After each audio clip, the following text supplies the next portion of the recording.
quite mask something else, something organic and sour. Behind the scratched plexiglass partition, a clerk with yellowed teeth slid me a key attached to a plastic diamond. Room 237. The numbers were worn smooth, as if countless fingers had traced them in the dark. I should have kept driving. The second-floor hallway stretched before me like a throat, illuminated by fluorescent lights that flickered with seizure-inducing irregularity. Brown carpet, once perhaps gold, squelched beneath my feet. The walls were covered in a pattern that might have been floral decades ago, now faded to the color of old bruises. I counted doors as I walked. 231, 233, 235. Each one identical, each one somehow watchful. Room 237 sat at the far end, isolated from its neighbors by a utility closet, and what appeared to be a permanently sealed door marked 238. The key turned with surprising ease, and the door swung open to reveal my temporary sanctuary. Or so I thought. The room was a monument to decay masquerading as hospitality. Water stains bloomed across the popcorn ceiling like aerial views of brown continents. The bedspread, a riot of orange and gold that would have been garish even in the 70s, lay askew over a mattress that sagged in the middle like a hammock. But it was the walls that caught my attention, covered in the same wallpaper as the hallway, except here it had begun to peel. Long strips of the pattern hung like dead skin, curling at the edges to reveal patches of yellowed adhesive and the dark wood beneath. In some places, entire sections had fallen away, leaving irregular windows into the wall's interior. I set my overnight bag on the dresser and approached one of these gaps, curious despite my exhaustion. The space between the wallpaper and the wood was deeper than it should have been. Instead of finding the expected quarter-inch of air, my fingers encountered what felt like a hollow several inches deep. I pulled out my phone's flashlight and peered into the darkness. The light revealed a narrow space that seemed to extend further than the room's dimensions should have allowed. Horizontal wooden beams created a grid-like structure, and as I moved the light, I caught glimpses of what looked like a network of passages running parallel to the walls. The wood was old and darkened with age, smooth in places as if worn by frequent contact. I told myself it was just the building's construction. Old hotels often had unusual interior spaces for utilities and structural support. But as I pulled back from the gap, I could have sworn I heard something. A soft shuffling sound, like fabric against wood. Exhaustion won over curiosity. I needed sleep more than I needed to investigate the architectural quirks of a decrepit motel. I pulled the heavy dresser away from its position against the wall, intending to position it near the bed where I could use it as a makeshift nightstand. But as I dragged it across the threadbare carpet, something made me pause. The shuffling sound had returned, and now it seemed to come from inside the wall behind where the dresser had been standing. I pressed my ear to the faded wallpaper and listened. Nothing. Then, just as I was about to dismiss it as the building settling, I heard it again, definitely movement, and definitely from within the wall itself. I grabbed the loose edge of a wallpaper strip and pulled. It came away easily, revealing another of those deep gaps. This one was larger, and when I shined my light into it, I could see further into the network of passages that seemed to honeycomb the building's interior. The wooden beams formed corridors barely wide enough for a person to navigate, and they stretched in both directions beyond the reach of my light. That's when I saw the first one. A shadow moved across the far end of the passage, human-shaped but impossibly thin. It appeared for just a moment in the periphery of my flashlight beam before melting back into the darkness. I jerked the light back to where I'd seen it, but found only empty corridor. My rational mind offered explanations. Tricks of light and shadow, patterns created by the irregular beams. My overtired brain processing visual noise as movement. But some deeper instinct was already backing me away from the wall, already sending adrenaline surging through my bloodstream. I decided to move the dresser against the door, a habit from too many nights in questionable motels. As I wrestled the heavy piece of furniture across the room, the shuffling sounds returned, louder now and coming from multiple directions. It was as if my investigation had awakened something that had been dormant in the walls. The dresser scraped against the door with a sound like fingernails on wood. I tested it. satisfied that it would at least slow down any unwanted visitors. But as I turned back toward the bed, the noises from within the walls intensified. Now I could hear what sounded almost like whispers, sibilant sounds that might have been voices if they weren't quite so distorted by their passage through the wooden maze. I approached another gap in the wallpaper, this one near the head of the bed, and listened. The whispers resolved into something that chilled me more than the October air seeping through the poorly sealed windows. They sounded like complaints, like irritated mutterings, and unless my exhausted mind was playing elaborate tricks on me, they seemed to be about me. I caught fragments that made my skin crawl. Our space, and doesn't belong, and most distinctly, get out of our bed.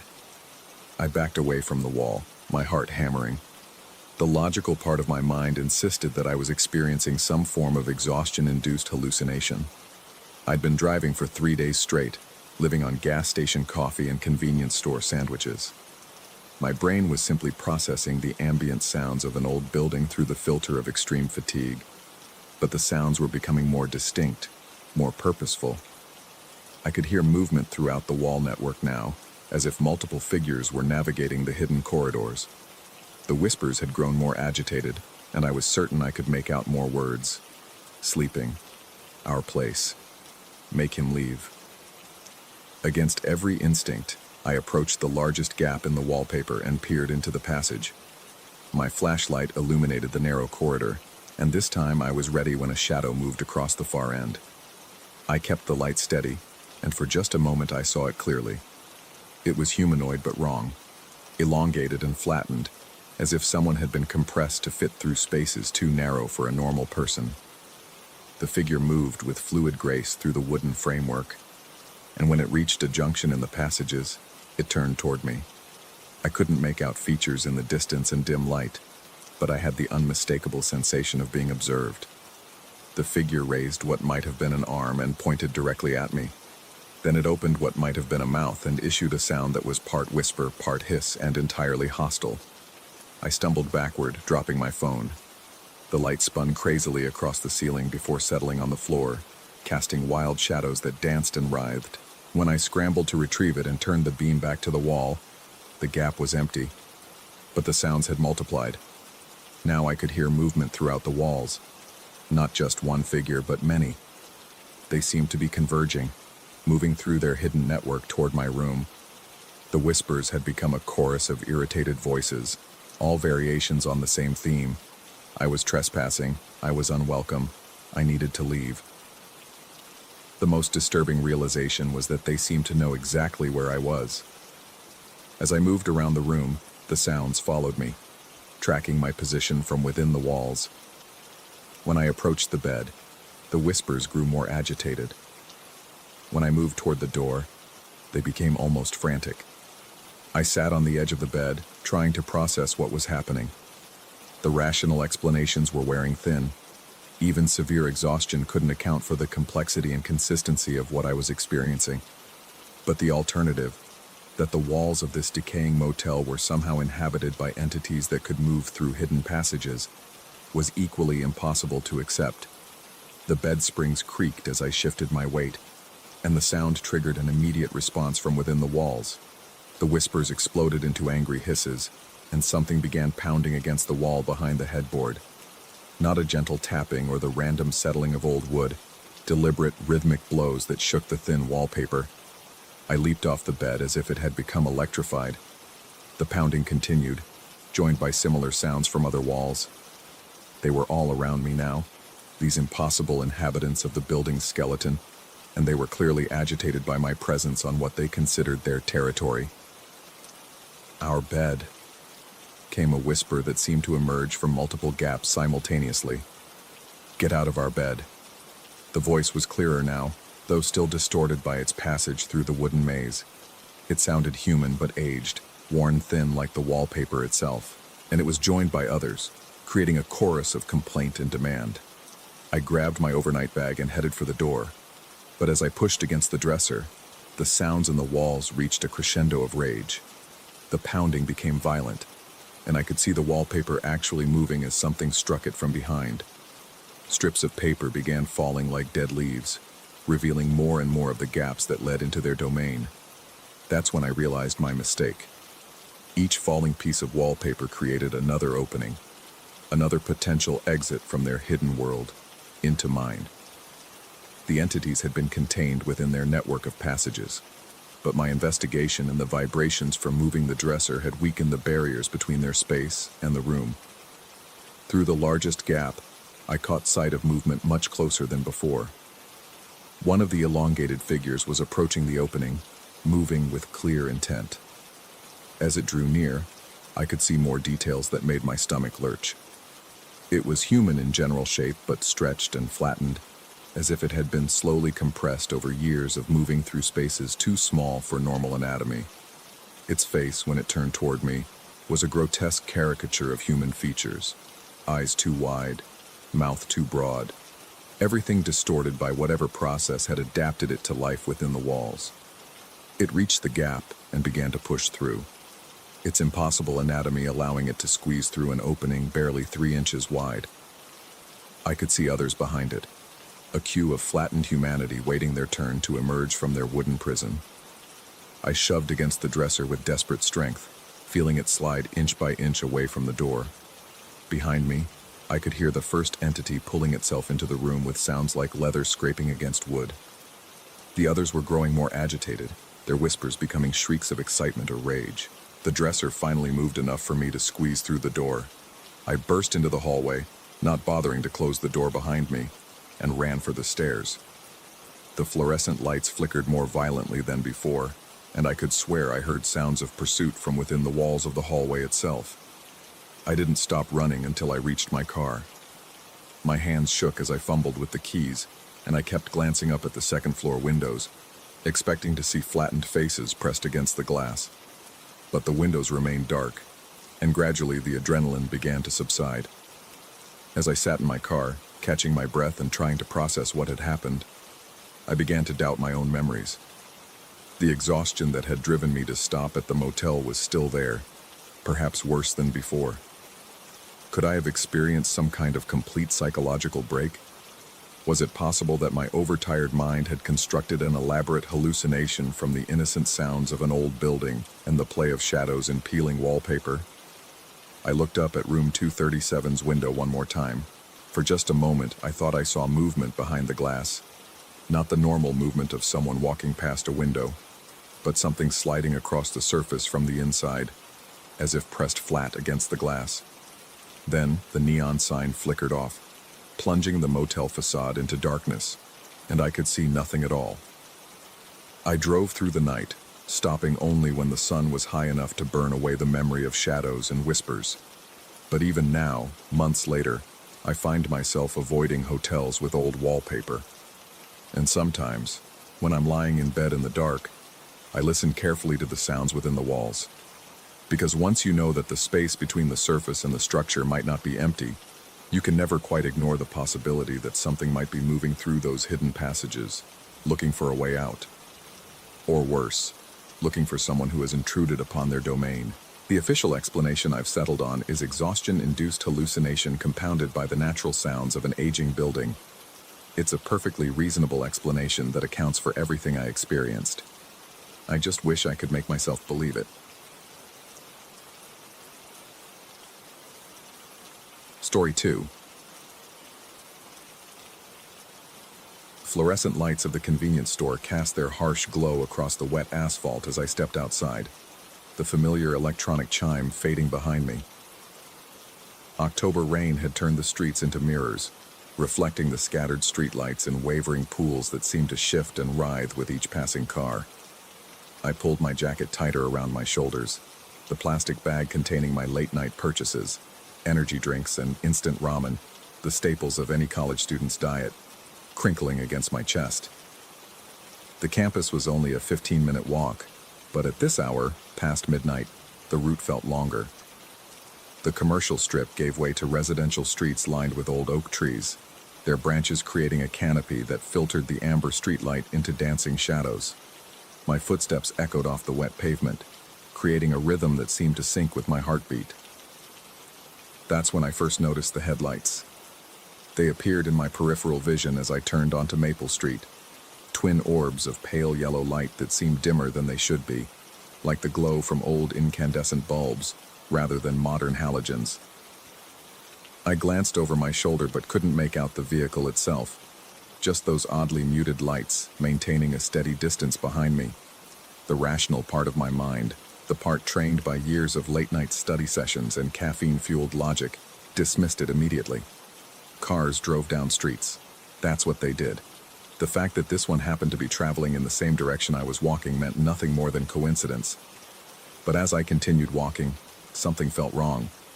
The car never seemed to get closer or farther away. It maintained that same distance, those dim headlights hovering at the edge of my vision like watching eyes. When I walked faster, the lights seemed to keep pace. When I slowed down, they slowed too.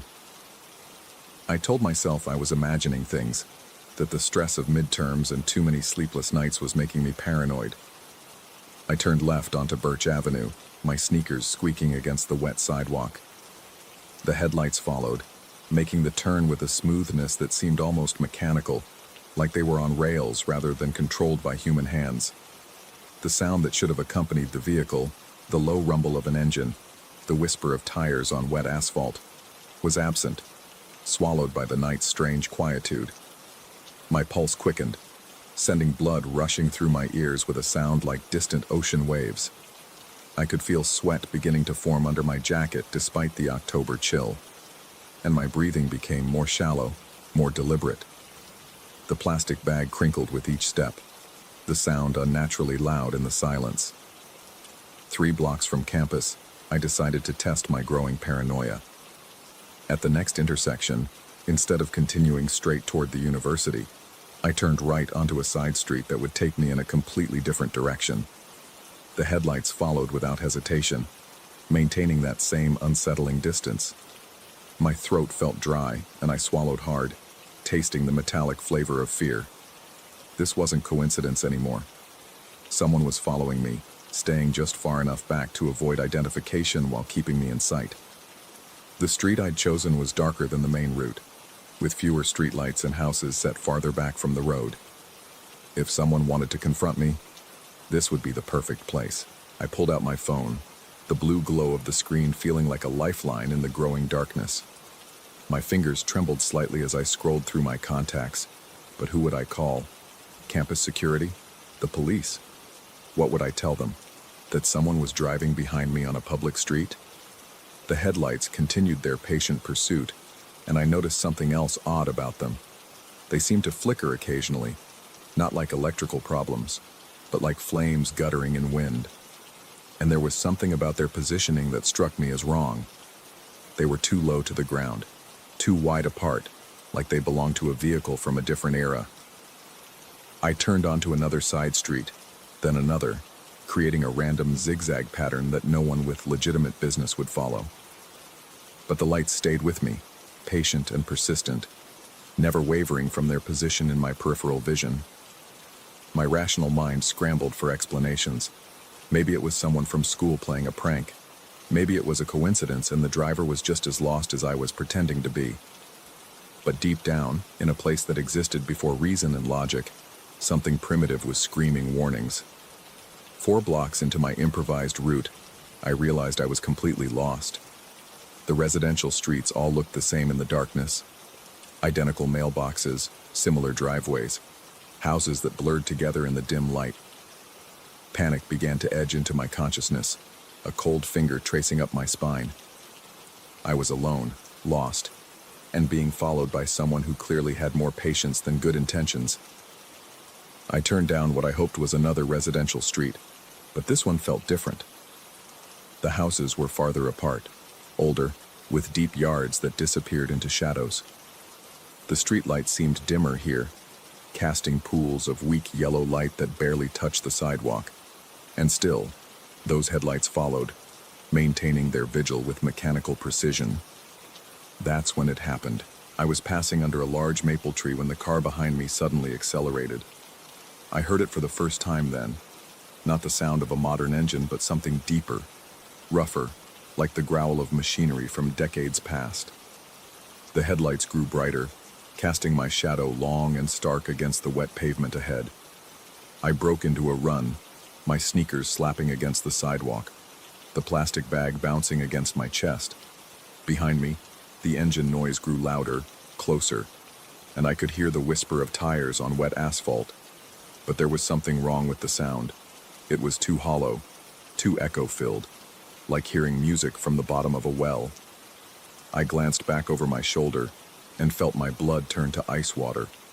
The car was right behind me, close enough that I should be able to see its make and model, its license plate, the face of the driver. Instead, I saw only a vague outline, like looking at something through heavy fog. It was an old car, that much was clear. The headlights were round and widely spaced, the bumper chrome and ornate, but the details seemed to shift and blur whenever I tried to focus on them. And it was close, too close. I veered left, jumping the curb and cutting across someone's front yard, hoping to put obstacles between myself and my pursuer. The wet grass was slippery under my feet and I stumbled, catching myself against a decorative fence post. Behind me, I heard the car slow but not stop. The headlights swept across the yard, illuminating me in their pale glow. Then something impossible happened. The car didn't stop at the curb. It didn't turn around or try to follow me onto the sidewalk. Instead, it drove straight through the fence post I was leaning against, through the yard, through me. I felt it pass through my body like a wave of cold air, a sensation that started at my back and moved through my chest, leaving me breathless and nauseous. The world seemed to tilt sideways for a moment, colors bleeding into each other like watercolors in rain. When my vision cleared, the car was on the other side of me, continuing down the street as if nothing had happened. But there were no tire tracks in the wet grass, no broken fence posts, no damage of any kind. I stood there in the yard, shaking, my mind struggling to process what had just occurred. Hallucination, I told myself. Stress-induced breakdown, too much caffeine and not enough sleep. People didn't just drive through other people. Cars were made of metal and glass and rubber, solid physical things that obeyed the laws of physics. But I could still feel the cold spot where the car had passed through me, a lingering chill that seemed to seep into my bones. The headlights had stopped about 50 feet down the street and were beginning to turn around. Whatever had just happened, it wasn't over. The car was coming back. I ran. My feet pounded against the sidewalk as I sprinted down the street, no longer caring about direction or destination. I just needed to get away from those lights, from whatever impossible thing was pursuing me. My lungs burned with each breath, and the plastic bag had torn, spilling its contents behind me in a trail of energy drinks and plastic-wrapped noodles.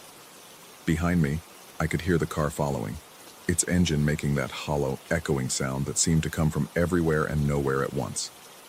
The headlights cast dancing shadows as they bounced with the vehicle's movement, and I realized that the car was gaining on me. I turned a corner and saw salvation ahead. The steeple of St. Mary's Cathedral rising above the tree line, its bell tower illuminated by spotlights.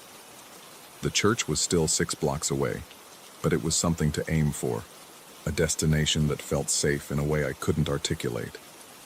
The engine sound behind me changed, becoming more urgent, more aggressive. I risked another glance back and saw the car accelerating again, its vague outline becoming clearer in the reflected light from the street lamps. It was old, possibly from the 1960s, with tail fins and chrome bumpers. But there was something wrong with its proportions, something that made my eyes water when I tried to focus on the details. And there were people inside it. Not just a driver, but passengers filling every seat.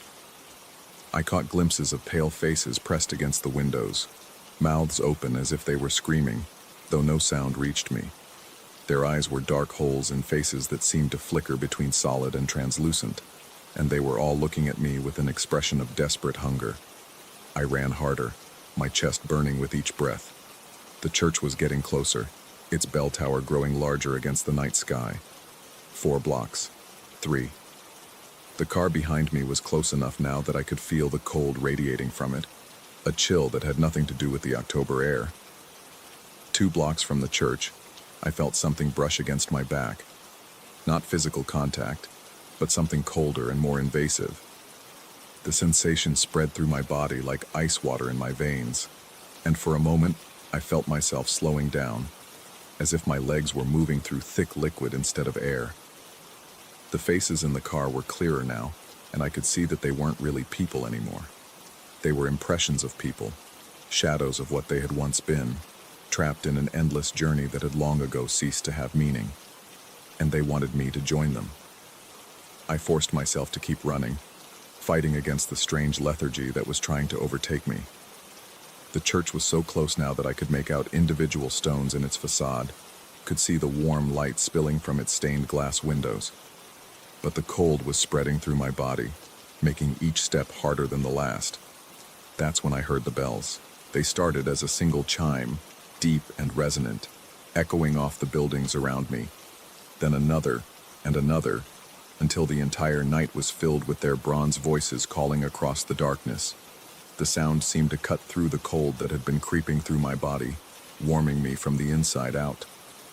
Behind me, I heard something that might have been a scream, a sound like wind through broken glass, full of rage and disappointment.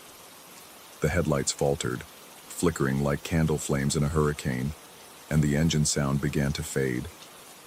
I stumbled up the steps of St. Mary's Cathedral and collapsed against its heavy wooden doors, my chest heaving with exhaustion. When I turned around, the street was empty. No car, no headlights, no pale faces pressed against windows. Just the normal night sounds of a sleeping city and the fading echo of the cathedral bells. I sat there for a long time, waiting for my heart rate to return to normal and trying to make sense of what had happened. Eventually, I pulled out my phone and called a cab to take me back to campus. When the driver asked why I was at the church so late, I told him I'd gotten lost walking home from the store. It wasn't until I was back in my dorm room, safe under familiar fluorescent lights, that I allowed myself to consider the possibility that what I'd experienced might have been real. I spent the rest of the night researching local history, digging through old newspaper archives and accident reports. I found it buried in a 1967 issue of the local paper, a brief article about a multi-car accident that had occurred on the same streets I'd been walking. 6 people had died when their car ran a red light and collided with oncoming traffic. The article mentioned that the driver had been speeding, trying to make it to Sunday evening service at St. Mary's Cathedral. According to the report, all 6 victims had been found still sitting in their seats, their faces frozen in expressions of terror and desperation. The investigating officer was quoted as saying it looked like they had died trying to reach something just beyond their grasp. But that was almost 60 years ago. The people in that car would all be dead by now anyway, even if they had survived the accident, and cars couldn't drive through people or pass through solid objects. It was impossible. Except I could still feel the cold spot where the vehicle had passed through me, a lingering chill that seemed to have settled permanently in my bones. And sometimes late at night when I'm walking home from the library, I catch glimpses of dim headlights in my peripheral vision, maintaining their patient distance, waiting for me to take a wrong turn down a dark street far from the sound of church bells. I've started taking different routes home now, sticking to well-lit main streets and avoiding the residential neighborhoods where the streetlights seem dimmer and the shadows deeper. I tell myself it's just precaution, that what happened that night was a stress-induced hallucination brought on by too much caffeine and not enough sleep. But I've also downloaded a church bell app on my phone, just in case. Because sometimes, in the space between sleeping and waking, I remember the faces in that car more clearly than I want to. And I understand that they weren't trying to hurt me. They were trying to save me from spending eternity alone, in an endless loop of that same dark journey, trapped forever in the moment between one destination and the next. The question that keeps me awake isn't whether what I experienced was real or imagined. The question is whether those pale faces were showing me my future, or whether they were trying to warn me that it had already begun.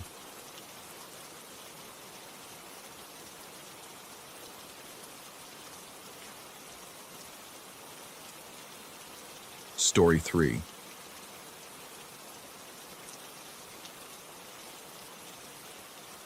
And the fluorescent lights hummed their dying song above the deserted train platform, casting sickly yellow pools across cracked concrete.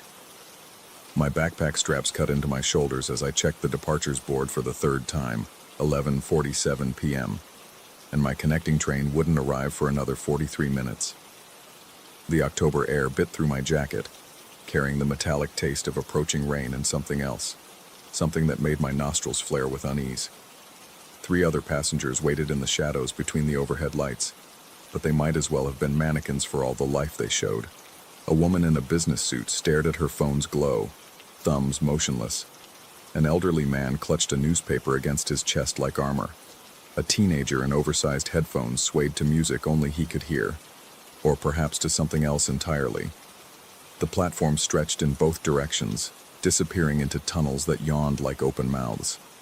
Between them, cutting beneath the tracks, a pedestrian underpass offered passage to the other side of the station. Its entrance gaped wide, bordered by chipped yellow tiles that reminded me of teeth in need of dental work. The sign above it flickered intermittently. Pedestrian tunnel, 24-hour access. I'd used underpasses like this before, in a dozen different cities during my wandering years. They were practical things, utilitarian spaces that connected point A to point B with minimal fuss. But something about this one felt different, as if the darkness inside possessed weight and intention. The woman with the phone suddenly looked up, her eyes finding mine across the platform. For a moment I thought she might speak, might break the oppressive silence that had settled over us like a burial shroud.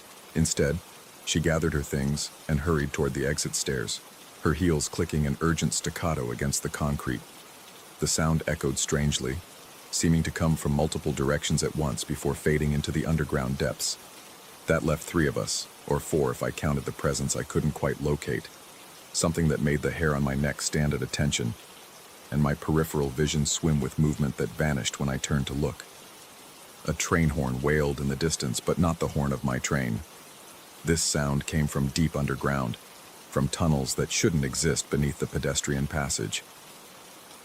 The elderly man folded his newspaper and shuffled toward the exit, following the businesswoman's escape route. His footsteps, too, seemed to multiply in the air, creating a symphony of retreating age that made my chest tighten with inexplicable dread. Now only the teenager and I remained, separated by 60 feet of empty platform and a silence that had grown teeth. His music leaked from his headphones, a thin stream of electronic beats that seemed to stutter and skip, as if the sound itself were limping. He bobbed his head to rhythms that didn't match what I could hear, and I wondered if he was listening to the same thing that had driven the others away. My bladder pressed against my ribs, demanding attention. The restrooms were on the other side of the tracks, accessible only through the pedestrian tunnel.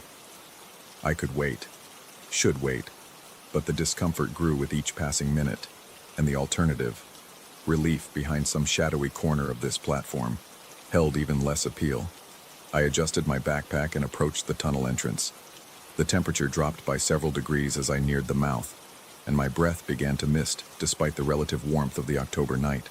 The tiles that lined the entrance were older than I'd initially thought, their yellow surface stained with decades of urban grime and something darker that might have been rust, or might have been something else entirely.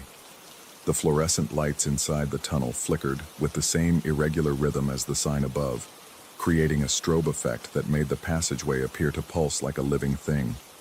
I stepped across the threshold, and the sounds of the platform, the distant hum of traffic, the electrical buzz of the lighting, even the teenagers' bleeding music, cut off as if I'd entered a soundproof chamber. My footsteps rang against the tiled walls, each step creating a brief percussion that seemed to last longer than it should, stretching into echoes that didn't follow the laws of physics I remembered from high school. The sound bounced off surfaces that appeared smooth, but somehow created complex reverberations, as if the tunnel contained hidden chambers and alcoves that my eyes couldn't detect. Halfway through the passage, I encountered him. He stood with his back pressed against the left wall, a figure draped in shadows that seemed too dark for the sporadic lighting. At first, I thought he might be injured or homeless, someone seeking shelter in this underground space. But as I drew closer, his voice reached me, a low murmur that seemed to emerge from the walls themselves rather than from his throat. The words were indistinct at first, a continuous stream of syllables that rode the strange acoustics of the tunnel like smoke through water. But as I moved within 10 feet of him, the meaning became clear, and I understood why the other passengers had fled. He spoke obscenities, but not random curses or angry outbursts. These were calculated blasphemies, structured verbal assaults that targeted things I held sacred: my mother's memory, my few achievements, my private shames. Somehow, impossibly, he knew details about my life that no stranger should possess. He described my childhood bedroom with perfect accuracy, complete with the hidden compartment where I'd stored my most embarrassing secrets. He recited conversations I'd had with lovers, friends, family members, conversations that had taken place in private rooms, hundreds of miles from this tunnel. But the most unsettling aspect wasn't what he said, but how he said it. His voice emerged from multiple points along the tunnel walls, creating a stereophonic effect that made his words seem to surround me. When he mentioned my ex-girlfriend's name, the sound came from behind me. When he described my father's disappointment in my life choices, the words whispered from the ceiling. Each obscenity found a different acoustic sweet spot, as if the tunnel itself were calibrated to amplify maximum psychological damage. I tried to focus on my destination, the restrooms that waited somewhere ahead in the darkness. But his voice followed me, gained strength, began to overlap with itself in impossible ways. Single words stretched into multiple syllables that came from different directions, creating a call and response pattern with echoes that shouldn't exist. The rational part of my mind cataloged explanations. Hidden speakers, some kind of psychological experiment, an elaborate prank designed to terrorize late-night travelers. But rationality felt thin in this place, as insubstantial as the fluorescent light that continued to stutter and fade. My throat began to itch. The sensation started as a mild irritation, the kind that usually preceded a cough or clearing of the throat, but it grew more insistent with each step I took deeper into the tunnel, becoming a burning need to respond to his verbal assault. Words formed in my mouth, sarcastic comebacks and angry retorts that demanded release. My tongue moved against my teeth, shaping syllables that wanted desperately to emerge. But something else moved through my consciousness, a warning that felt both external and deeply internal. Don't speak, don't respond, don't give him what he wants. The man's murmuring intensified, and I could see his silhouette more clearly now. He was ordinary in every way: medium height, unremarkable clothing, features that would disappear in any crowd. But his mouth moved with mechanical precision, like a ventriloquist's dummy operated by invisible hands. And his eyes, when they caught the stuttering fluorescent light, reflected nothing at all. I pressed my lips together and increased my pace, but the tunnel seemed to stretch ahead of me, extending far beyond its original length. The restroom sign that should have appeared by now remained absent, replaced by more yellow tiles and more shadows that seemed to breathe with malevolent life. His words grew more specific, more targeted. He described dreams I'd never told anyone about, fears I'd buried so deep I'd almost forgotten them myself. He spoke about the nightmares that had plagued my childhood, complete with details I was certain I'd never shared with another human being. The sound came from everywhere now: the floor beneath my feet, the ceiling above my head, the spaces between the tiles where no speaker could possibly hide.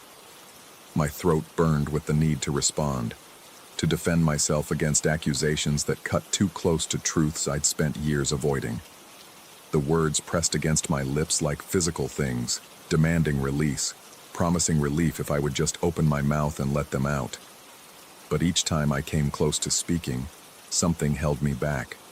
Not willpower or conscious decision, but something deeper, more primal. The same instinct that might keep a small animal frozen in the presence of a predator. The wisdom of prey that understands silence equals survival. The man's voice began to change, taking on qualities that human vocal cords shouldn't produce. It developed harmonics, overtones that suggested multiple speakers sharing the same throat. When he said my name, and he did know my name, though I was certain we'd never met, the sound came in three-part harmony, each voice slightly out of sync with the others. The tunnel walls seemed to pulse in rhythm with his words, expanding and contracting like the inside of some vast respiratory system. The tiles shifted subtly, rearranging themselves when I wasn't looking directly at them. creating new patterns that hurt my eyes to follow. My burning throat demanded satisfaction, but I kept my mouth clamped shut and focused on moving forward, one step after another through this nightmare corridor that had somehow become longer than the distance between two train platforms should allow. The man behind me, or beside me, or above me, since his voice now came from all directions, began to repeat himself, but the repetitions weren't exact. Each iteration grew slightly longer, more elaborate, as if his words were feeding on themselves, growing stronger through repetition. What had started as simple curses evolved into complex verbal constructions that seemed designed to burrow into my brain and take up permanent residence. My vision began to blur at the edges, not from tears, but from some other fluid that my eyes produced in response to whatever psychic assault I was experiencing. The fluorescent lights overhead developed halos, rainbow coronas that suggested I was looking at them through water or thick glass. And still the voice continued, now describing things that hadn't happened yet, future humiliations and failures that felt more like prophecies than threats. He spoke of my death, not violent or sudden, but slow and lonely, surrounded by strangers in some sterile institution where my name would be mispronounced on medical charts. He described the decay of my body with scientific precision, the exact sequence of organ failures that would claim me decades from now. But even as he painted these morbid pictures, I realized something that chilled me more than his words. I was beginning to understand how the tunnel worked, how this place operated on principles that had nothing to do with normal acoustics or psychology. This wasn't a man speaking at all, not anymore. This was something else, something that had learned to use human vocal patterns to achieve purposes no human mind could comprehend. The tunnel served as an amplification chamber, a resonance cavity that took spoken malice and transformed it into something with physical weight and psychological gravity. And the burning in my throat wasn't just irritation or the urge to respond. It was contamination, the early stage of whatever process had transformed the man against the wall into a conduit for this place's hunger. The realization should have terrified me, but instead it brought a strange clarity. I understood now why silence was crucial, why speaking would be not just dangerous but potentially irreversible. Words spoken in this place didn't just echo, they evolved, mutated, took on lives of their own that sought new hosts, new throats through which to perpetuate their existence. The tunnel finally began to show signs of ending. A square of lesser darkness appeared ahead, marking the exit that would return me to the relative sanity of fluorescent lights and concrete platforms. But as I approached it, the voice behind me grew more desperate, more insistent. It pleaded with me to respond, to engage, to validate its existence through acknowledgement. My throat felt raw now, as if I'd been shouting for hours. Saliva had turned thick and bitter in my mouth, carrying flavors of copper and something organic that made my stomach revolt. But I kept walking, kept my lips pressed together, kept my silence intact despite the growing pressure that felt like it might split my skull. The exit grew larger, and with it came the first sounds from the outside world. Distant traffic, the hum of electrical systems, the normal urban symphony that had been completely absent from the tunnel's interior. These ordinary sounds felt like lifelines thrown to a drowning man, proof that reality still existed beyond this acoustic nightmare. 3 steps from the exit, the voice behind me screamed. It was a sound no human throat could produce, a harmonic convergence of rage and hunger that seemed to shake the tunnel's very foundation. Dust fell from the ceiling, and the fluorescent lights exploded in sequence, showering me with sparks and fragments of glass that somehow never touched my skin. But I was already stepping into the outside air, already crossing the threshold back into a world where echoes followed predictable patterns and voices came from identifiable sources. The scream cut off abruptly, as if a door had slammed shut behind me, leaving only the ordinary sounds of the train station and the approaching rumble of my connection. I stood in the relative brightness of the opposite platform, my legs shaking with adrenaline and relief. The restrooms waited 20 feet away, but I found I no longer needed them. Fear had apparently solved that particular problem. Behind me, the tunnel mouth gaped in innocent darkness, showing no signs of the acoustic horror I'd just experienced. A few tiles were missing from the entrance archway. They might have been missing for years, or they might have fallen moments ago when that impossible scream shook the structure. I couldn't tell, and I didn't particularly want to investigate. My train arrived 7 minutes later, and I climbed aboard with the urgency of someone fleeing a burning building. Only when the doors closed and the car began to move did I allow myself to relax, to feel safe enough to examine what had happened. But even as the tunnel disappeared behind me, even as the station faded into the distance, I could feel something lodged in my throat like a splinter. Not painful exactly, but present, foreign, waiting. Sometimes, when I wasn't paying attention, I caught myself murmuring under my breath, forming words I didn't recognize in languages I'd never learned. And sometimes, late at night when the world grew quiet, I could swear I heard echoes of that tunnel voice calling to me across the darkness, promising that our conversation wasn't finished, that silence was only a temporary reprieve. The burning in my throat never completely went away. 3 weeks later, I found myself standing in another train station, in another city, watching another late-night traveler approach a pedestrian tunnel that looked remarkably similar to the one I'd escaped. I wanted to warn him, to tell him about the dangers that waited in places where sound behaved according to rules older than human understanding. But when I opened my mouth to call out, the words that emerged weren't mine. They echoed strangely in the vast space of the station, bouncing off surfaces with patterns that defied architectural logic, growing stronger with each repetition, searching for new throats, new hosts, new voices to carry them forward into the endless night. The traveler paused at the tunnel entrance, as if he'd heard something that made his survival instincts prick with alarm. For a moment, I thought he might turn back, might choose a longer route that avoided the acoustic trap waiting in the darkness. Instead, he adjusted his backpack and stepped across the threshold, disappearing into the hungry shadows, while my borrowed voice continued to call after him, offering obscenities and revelations in equal measure, painting pictures of his private shames with impossible accuracy. And somewhere in the darkness of my throat, something that wasn't quite me anymore smiled with satisfaction, already composing the words it would whisper to the next traveler, and the next, and all the others who would follow them into tunnels where echoes had learned to live independent lives. The cycle continued, as it always had, as it always would, spreading from throat to throat through the vast network of underground passages that connected every city, every station, every place where human voices gathered to share their darkest truths with walls that had learned to listen and remember and repeat. Story 4. The scraping started at 2:17 a.m. I know the exact time because I'd been lying awake, staring at the ceiling of my new studio apartment, counting the water stains that resembled faces in the dim light filtering through the thin curtains. The building was supposed to be quiet. That's what the landlord had promised when I signed the lease.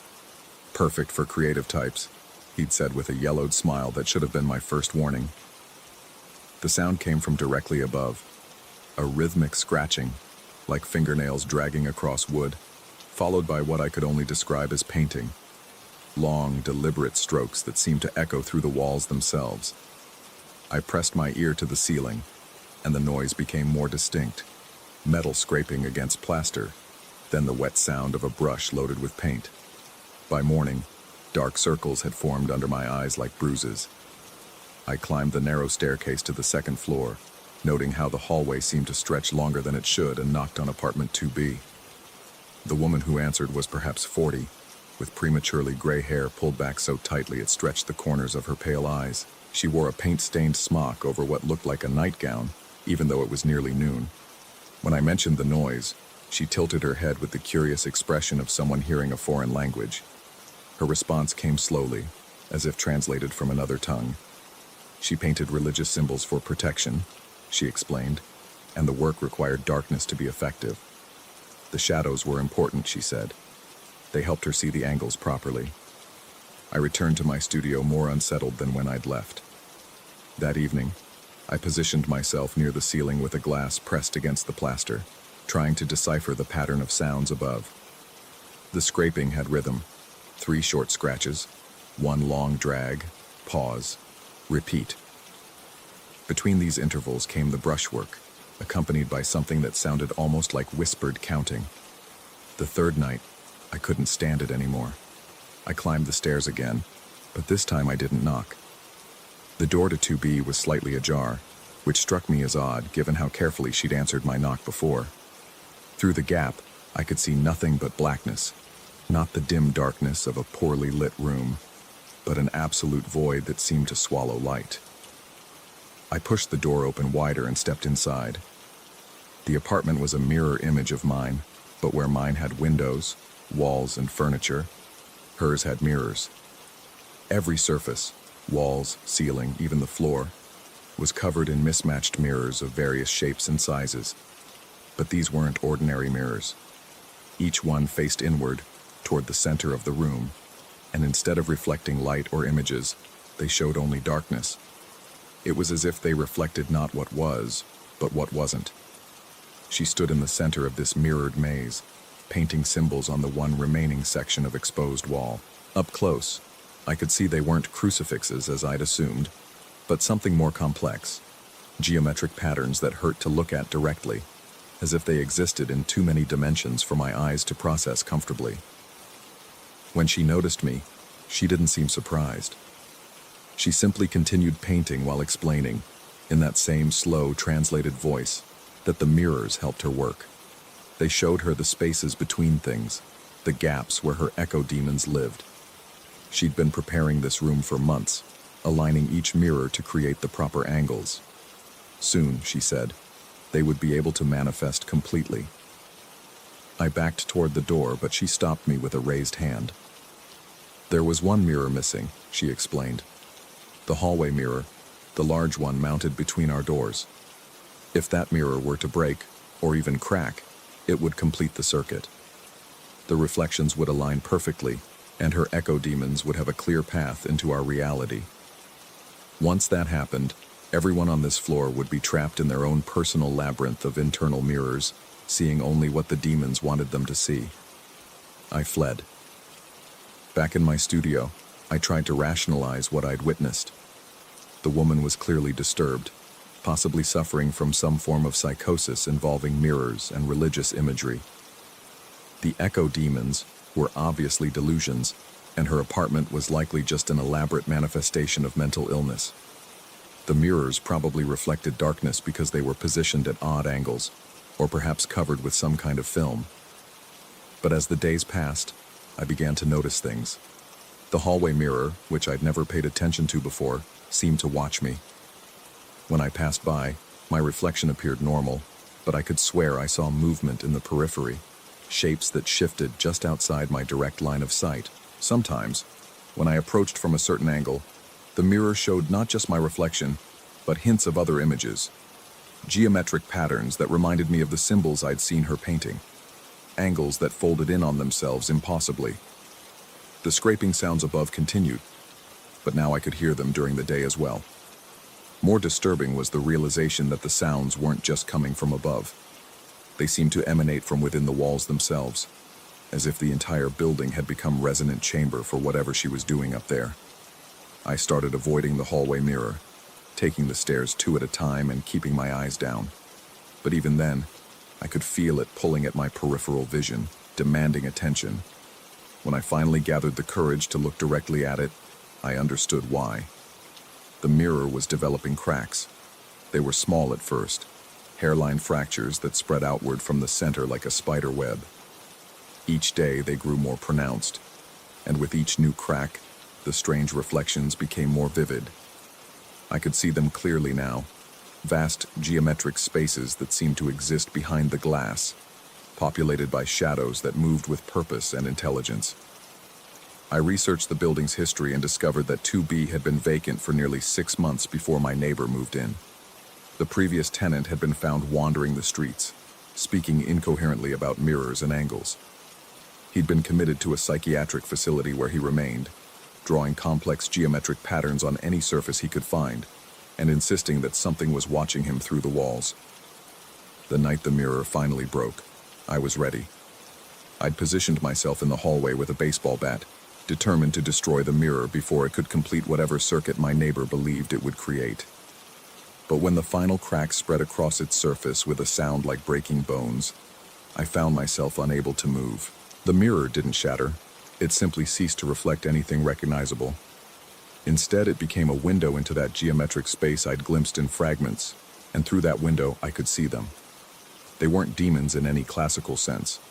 They were something far stranger, entities that existed in the spaces between reflections, feeding on the light that bounced endlessly between mirrors. They had no fixed form, appearing instead as shifting patterns of shadow and angle that hurt to perceive directly. But I could feel their attention, cold and hungry and patient. My neighbor emerged from her apartment, and I noticed for the first time that her eyes reflected that same dark emptiness as her mirrors. She approached the broken mirror with reverent steps and placed her palm against its surface. The glass rippled like water at her touch. That's when I understood. She wasn't trying to summon these entities. She'd been consumed by them long ago. The woman I'd been speaking to was just an echo, a reflection of someone who no longer existed in any meaningful way. The real person had been trapped in that labyrinth of internal mirrors she'd spoken of, leaving behind only this hollow duplicate to complete the work. I tried to run, but the hallway had changed. It stretched impossibly long in both directions, lined with mirrors that showed not my reflection but theirs, countless versions of myself trapped in geometric prisons, each one trying desperately to escape while echo demons fed on their terror. The last thing I remember clearly is the sound of my own voice, seemingly coming from everywhere and nowhere, counting in that same slow, translated rhythm I'd heard from above. 3 short scratches, 1 long drag, pause, repeat. Now I sit in my studio, writing this account, though I can't be certain whether I'm the original or just another echo. The mirrors my neighbor installed have appeared in my apartment as well. I don't remember bringing them in, but they line my walls now, facing inward, showing me nothing but darkness. Sometimes I catch myself painting symbols on the walls in the middle of the night, though I have no memory of learning these patterns. My neighbors below have started complaining about the noise, but when I try to explain about the echo demons and the mirrors, they look at me with the same expression I must have given my upstairs neighbor. The scraping continues above, even though I know apartment 2B is empty now. The landlord showed it to prospective tenants just yesterday, describing it as perfect for creative types, with that same yellowed smile. The new tenant will move in next week, and I should probably warn them about the sounds at night. But I find myself wondering, which one of us is real? Which one is just an echo, trapped in a labyrinth of internal mirrors, painting warnings that no one will heed? The mirror in my hallway has developed new cracks, spreading outward like a spider web. Through the fractures, I can see spaces that fold in on themselves, populated by shadows that move with purpose and intelligence. They're watching me write this, these echo demons, feeding on the light that bounces endlessly between the mirrors. And sometimes, late at night, I catch my reflection counting along with their rhythm. 3 short scratches, 1 long drag, pause, repeat. I think I understand now why the previous tenant drew those patterns in his psychiatric ward. They're not symbols of protection. They're maps showing the way through the labyrinth. But the question remains, are they maps leading in or leading out? The scraping has stopped. In the sudden silence, I can hear something new. Footsteps in the hallway, approaching my door. But when I look through the peephole, I see only my own face staring back. Mouth moving in that slow, translated rhythm. Eyes reflecting nothing but darkness.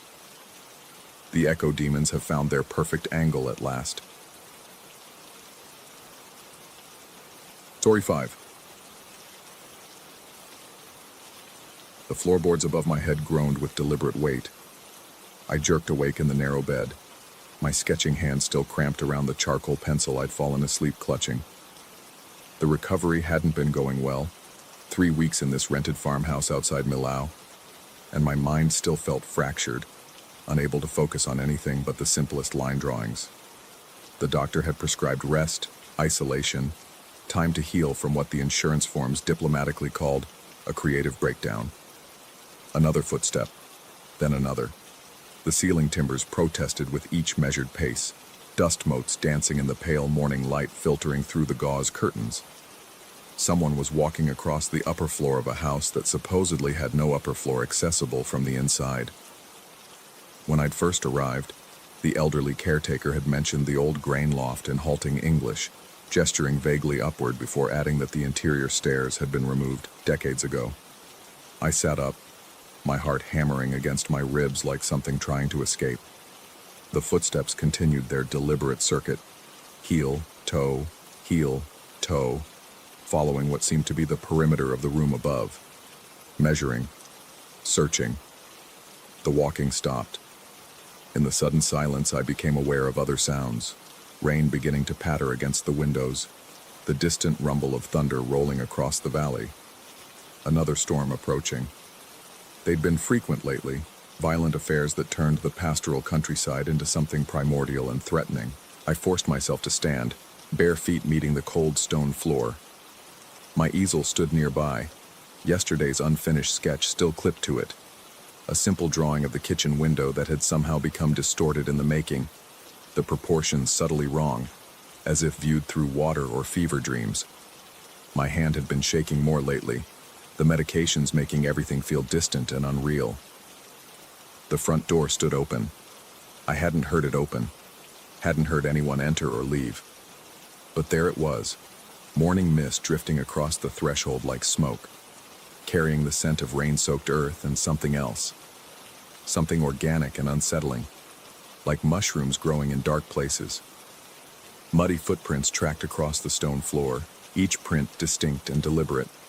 They were large, larger than my own, with an odd, elongated quality that made me think of webbed feet or fingers. The prints led from the open door across the main room and toward the narrow passage that connected the house to the old grain silo. My hands trembled as I reached for the door, fingers sliding on the wet iron handle. Outside, the storm was building. Dark clouds roiled overhead, pregnant with violence. The air felt charged, electric, making my skin crawl and the hair on my arms stand upright. I should have closed the door, should have called the caretaker or the police or anyone. Instead, I found myself following the muddy trail, drawn by a compulsion I couldn't name or resist. The passage to the silo was narrow, carved from the same gray stone as the house. The walls seemed to press inward as I walked, and my breathing became shallow, labored. The footprints continued ahead of me, growing fresher, the mud darker and more viscous. The silo's wooden door hung slightly ajar. Through the gap, I could see darkness that seemed to move and breathe. The air that drifted out carried that same earthy organic smell, now stronger, accompanied by something else, a sound like distant wind, or perhaps very quiet breathing. I pushed the door open wider. The interior of the silo stretched upward into shadows, the old grain chutes and support beams creating a maze of geometric darkness. But it was the floor that held my attention. The stone was covered in a network of what looked like dark veins or roots, spreading outward from a central point where the muddy footprints ended. And there, in the center of that organic web, something waited. At first, I thought it was just a trick of shadow and perspective.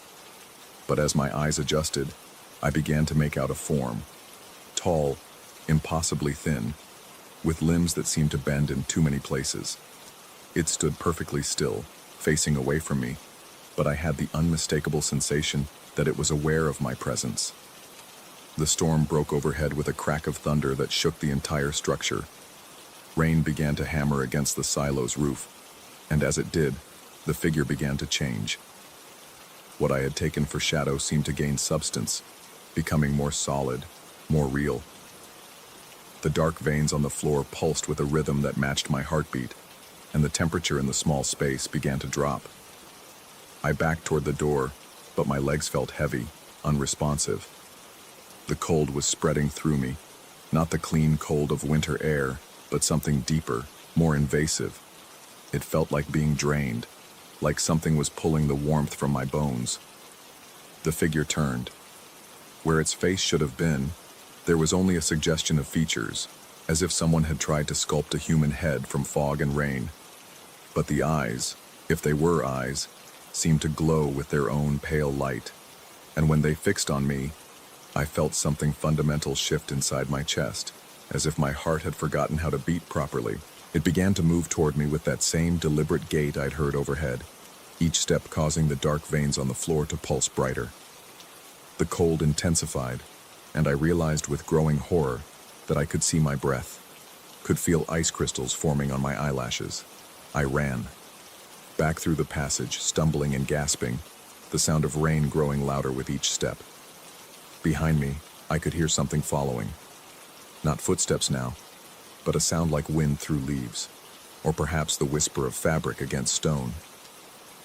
I slammed the front door behind me and threw the heavy iron bolt. Then I ran to the kitchen, searching frantically through the drawers, until I found the box of matches I'd seen the day before. My hands shook so badly I could barely light one, but finally managed to get the old gas heater working. Heat flooded the small room, and I pressed myself against the radiator, desperate to drive away the cold that seemed to have settled in my bones. But even as warmth returned to my fingers and toes, I couldn't shake the feeling that I was being watched. The footsteps returned overhead. This time, they were different, more urgent, more persistent. They followed the same circuit as before, but faster now, with an agitated quality that made my skin crawl. Whatever was up there seemed angry, frustrated. Then I understood. The heat. It wanted the heat. I looked around the kitchen, taking inventory. The gas heater, the electric stove, the small space heater in the corner, all sources of warmth, all things that made the old farmhouse livable during the cold, wet spring, and all things I would have to turn off if I wanted to survive. The realization hit me like cold water. The creature, entity, whatever it was, fed on heat, on warmth. The story the caretaker had told me about the old silo suddenly made sense. He'd mentioned something about the strange weather patterns, about how storms seemed to linger around the property longer than they should, about previous tenants who had left suddenly, without explanation. I turned off the heater. The warmth began to ebb immediately, and with it came that invasive cold, seeping through the walls like water through a sponge. The footsteps overhead grew more frantic, more demanding. Something was scratching at the walls now, a sound like fingernails on wood. I wrapped myself in every blanket I could find, but it wasn't enough. The cold continued to spread, and I began to understand that this wasn't just about temperature. Whatever was happening to me was happening on a deeper level, as if the very essence of warmth was being drawn out of my body. Hours passed, or perhaps minutes. Time seemed distorted, unreliable. The storm raged outside with unnatural persistence, rain hammering against the windows with such force that I began to wonder if the glass would hold. The scratching sounds grew louder, more insistent, and I could swear I heard breathing in the walls themselves. My vision began to blur at the edges, and I found myself struggling to stay conscious. The cold was winning, slowly, but inevitably. I could feel my heartbeat slowing, my thoughts becoming sluggish and disjointed. That's when I noticed my sketch pad. It lay open on the table where I'd left it, but the drawings had changed. The simple kitchen window I'd been working on yesterday was now crowded with additional details I didn't remember adding. Extra lines suggested movement in the glass, faces in the shadows, hands pressed against the panes from the outside. And there, in the corner of the page, was a figure I definitely hadn't drawn. Tall, impossibly thin, with eyes that seemed to follow me even from the flat surface of the paper. I flipped through the other pages with numb fingers. More drawings I didn't remember making, all showing the same elongated figure in various poses around the property, standing in the passage, crouched on the roof, pressed against the windows, looking in. The final drawing showed the interior of the silo, but from an impossible angle, as if viewed from above. And there, in the center of the dark web, was a second figure, smaller, more human. It was me. The scratching stopped. In the sudden silence, I heard only the rain and my own labored breathing. Then, very quietly, came the sound of the front door opening. No footsteps this time, just the gradual awareness that something was moving through the house, bringing with it a cold so intense that frost began to form on the inside of the windows. I huddled deeper into my blankets, but they offered no protection against this invasive chill. My teeth chattered so violently, I was afraid I might bite my tongue. The darkness in the corners of the room seemed to deepen, to gain weight and substance. And then I saw it. A shadow darker than the others, standing in the doorway to the kitchen. It didn't move, didn't breathe, but I could feel its attention like a physical weight pressing down on me. The temperature dropped another degree, then another. The shadow began to move closer. As it approached, I could make out more details, the suggestion of limbs, of a head turned in my direction, of fingers that seemed to stretch and bend like smoke. And those eyes, pale and luminous, fixed on me with an intensity that made my vision swim. It reached out toward me, and I felt the last of my body heat being pulled away, drawn into that impossible form like iron filings to a magnet. My heartbeat stuttered, skipped, nearly stopped. But then, as suddenly as it had begun, the rain ceased. The silence was absolute, profound. The shadow froze mid-reach, its pale eyes flickering like candles in a draft. For a moment, we remained locked in that tableau, predator and prey, hunter and hunted. Then the first ray of sunlight broke through the clouds. The shadow recoiled as if burned, retreating toward the darker corners of the room. The invasive cold began to recede, and I felt warmth returning to my extremities, my vision clearing. The entity faded like morning mist, becoming translucent, then invisible, until only the memory of those pale eyes remained. I sat in the growing daylight, shivering despite the returning warmth, and stared at my sketch pad. The drawings were still there, all of them, including the one showing me in the center of the dark web. But now there was something else, a new detail I was certain hadn't been there before. In the margin of the final drawing, in handwriting I didn't recognize, were two words: until tomorrow. Outside, storm clouds were already beginning to gather on the horizon. I should leave. Should pack my things and drive back to the city, back to specialists and medications and the safety of rational explanations. The doctor had warned me about hallucinations, about the way trauma could manifest in seemingly real sensory experiences. But as I looked at those drawings, at the impossible detail and consistency of my supposed delusions, I found myself wondering which was more frightening: the possibility that the storm dweller was real, or the possibility that my mind was so thoroughly broken that it could create such elaborate and persistent fantasies. The footsteps returned overhead, lighter now, almost playful. I closed the sketch pad and went to relight the heater, my hands steady for the first time in weeks. Whatever was happening to me, supernatural encounter or psychological breakdown, I was no longer running from it. Tomorrow night, when the storms returned, I would be ready. After all, what's the difference between madness and revelation when you're the only witness to either? Story 6. The beer still tasted metallic on my tongue when I fumbled with the keys outside my apartment door. 3 pints at the Scholar's Rest had been enough to blur the edges of another failed midterm, but not enough to drown the anxiety that gnawed at my chest like a persistent cough. The hallway smelled of old carpet and someone's microwave dinner, a comforting mundaneness that I didn't know I'd soon miss. I pushed the door open and immediately noticed the silhouette on my couch. My roommate Jake must have crashed early, probably exhausted from his engineering lab again.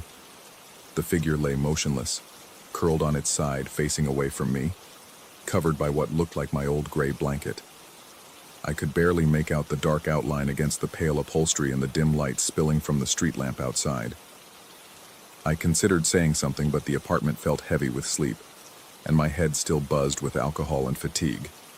Instead, I kicked off my shoes and padded quietly toward my bedroom, grateful that someone else was dealing with the loneliness of Thursday night better than I was. The floorboards creaked under my feet, a sound I'd grown accustomed to after 8 months in this run-down student housing. But tonight, each groan of the wood seemed amplified, echoing through the silence like a warning. I paused outside my bedroom door and glanced back at the couch. The figure hadn't moved. Something nagged at me. Jake's breathing. I couldn't hear it.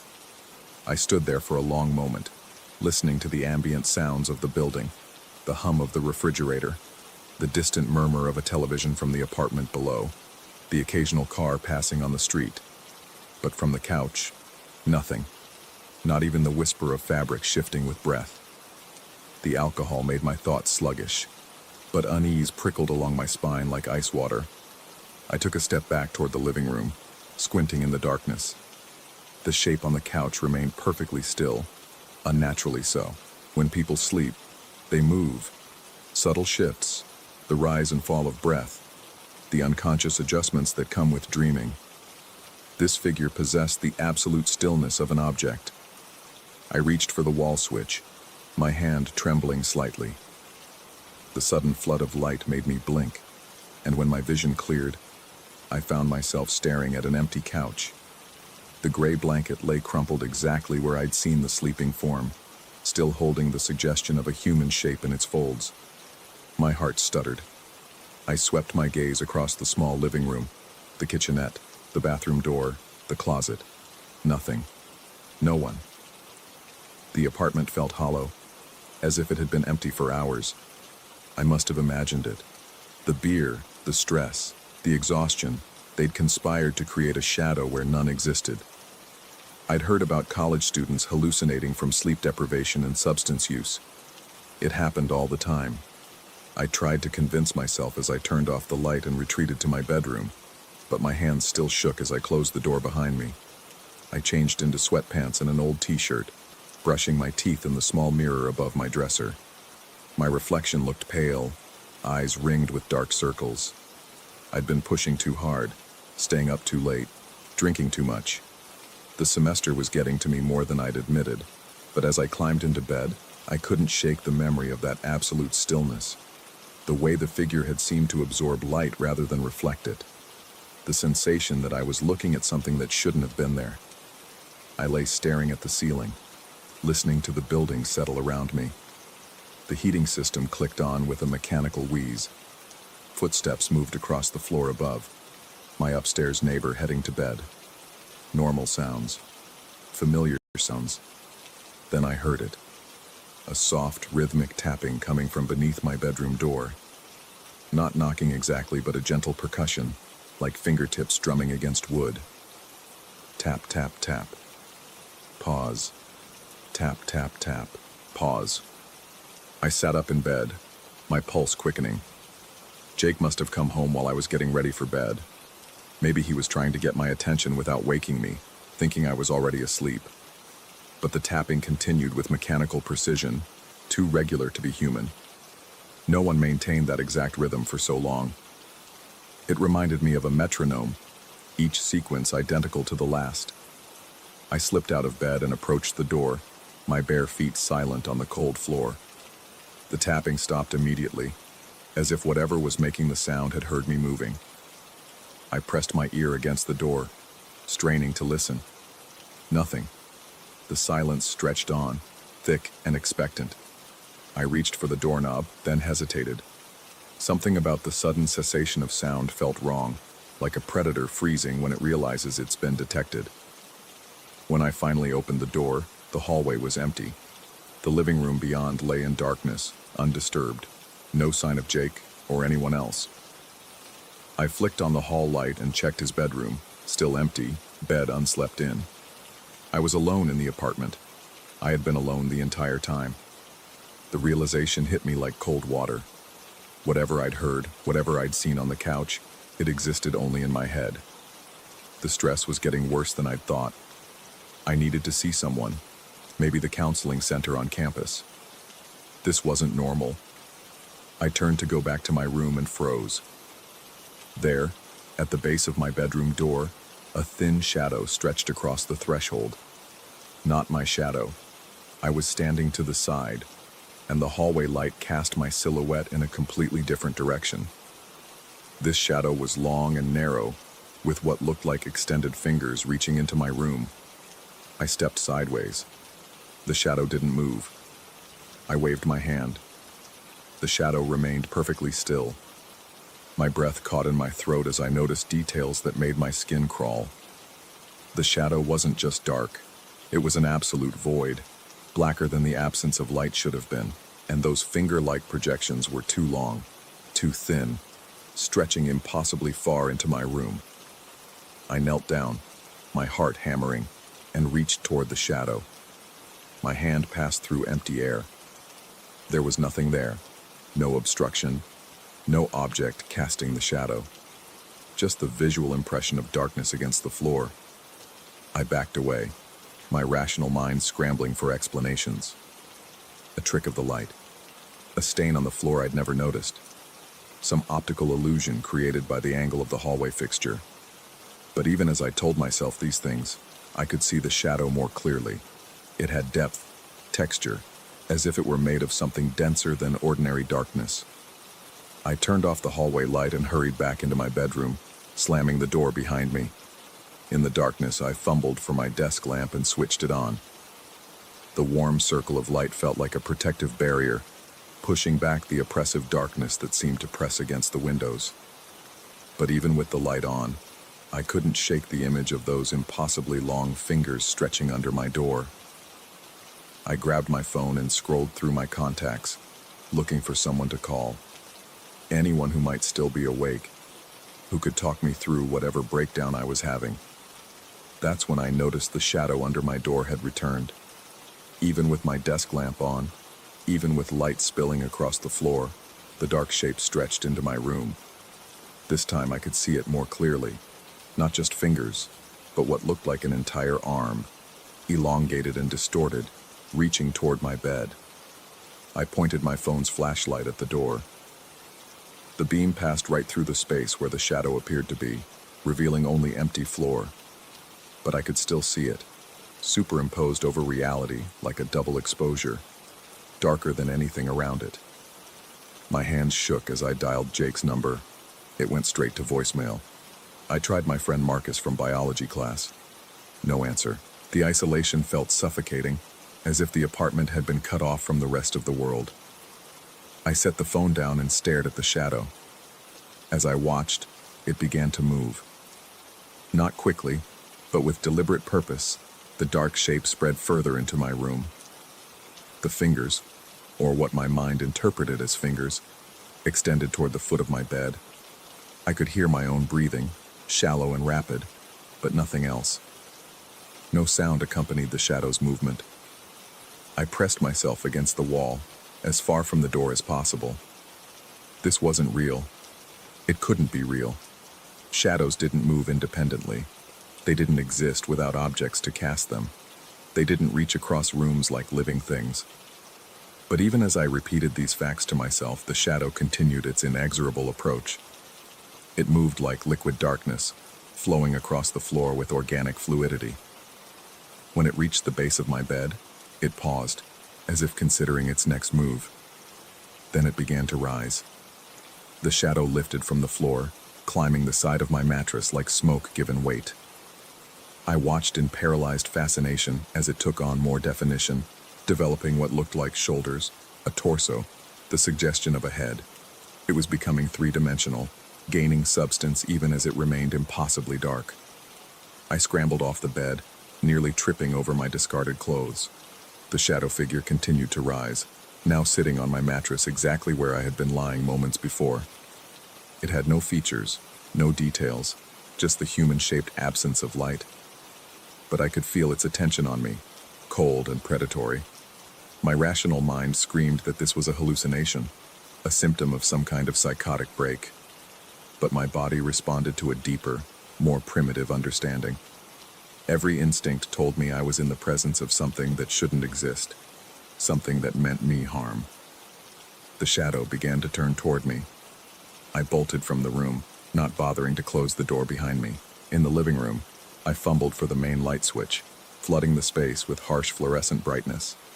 The normalcy of the illuminated apartment, my textbooks on the coffee table, Jake's jacket hanging on the back of a chair, the dirty dishes in the sink, felt like a lifeline to sanity. I grabbed my phone and called campus security, but even as it rang, I realized how insane I would sound. I hung up before anyone answered and instead opened my laptop, searching for information about hallucinations, sleep deprivation, psychotic episodes. The clinical descriptions matched my symptoms: visual disturbances, paranoia, the sensation of being watched. I was having a breakdown. That was the only logical explanation. But logic felt thin when I turned back toward my bedroom and saw the shadow standing in the doorway. It no longer hugged the floor or walls. It stood upright, roughly my height and build, a perfect silhouette of absolute darkness. Even in the bright living room light, it maintained its impossible blackness, like a hole cut out of reality. We faced each other across the small apartment, predator and prey in a standoff that defied every natural law I understood. I could feel its attention like a physical weight, pressing against my mind. It wasn't just watching me. It was studying me, learning me, preparing to become me. The thought came unbidden, irrational, but with a certainty that terrified me. This thing wanted to replace me, to take my place in the world, to be me while I... What? Faded away? Became the shadow? I backed toward the kitchenette, keeping my eyes on the figure. It didn't move, but I sensed patience in its stillness, the coiled readiness of something waiting for the right moment to strike. My hand found the handle of the largest knife in the dish rack, but I didn't draw it. What good would a weapon do against a shadow? Instead, I reached for the wall switch that controlled the kitchen lights. The moment my fingers touched the switch, the shadow figure moved. It flowed toward me with terrifying speed, covering the distance across the living room in seconds. I slammed my palm against the switch, plunging the kitchen into darkness, and the shadow stopped mid-motion, wavering like smoke in a breeze. The connection hit me like a revelation. Light and shadow, contrast and definition. It needed the boundaries between illumination and darkness to maintain its form. In complete darkness, it lost cohesion. I switched off every light I could reach, throwing the apartment into near total blackness. Only the faint glow from the street lamp outside provided any illumination, and in that dim light, the shadow figure became indistinct, less substantial, but I could still sense it, moving through the darkness with predatory intent. It didn't need eyes to track me. It seemed to follow some other sense, perhaps drawn to the warmth of my body or the rhythm of my breathing. I remembered the small mirror in my bedroom, the one I used for getting ready each morning.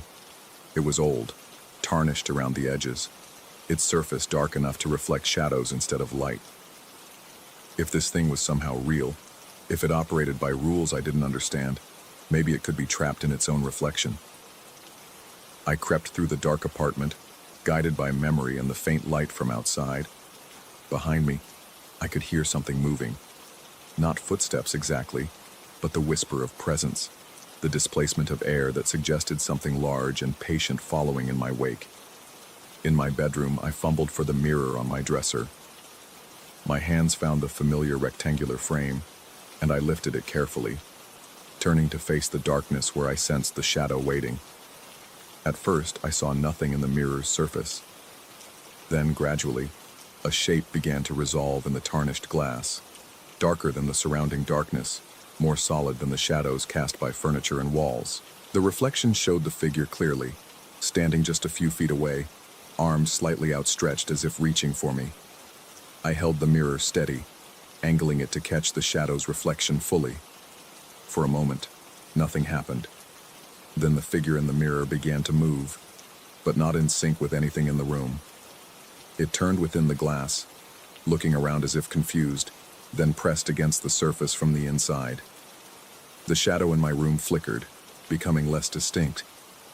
I could feel something pulling at it, drawing it toward the mirror like iron filings to a magnet.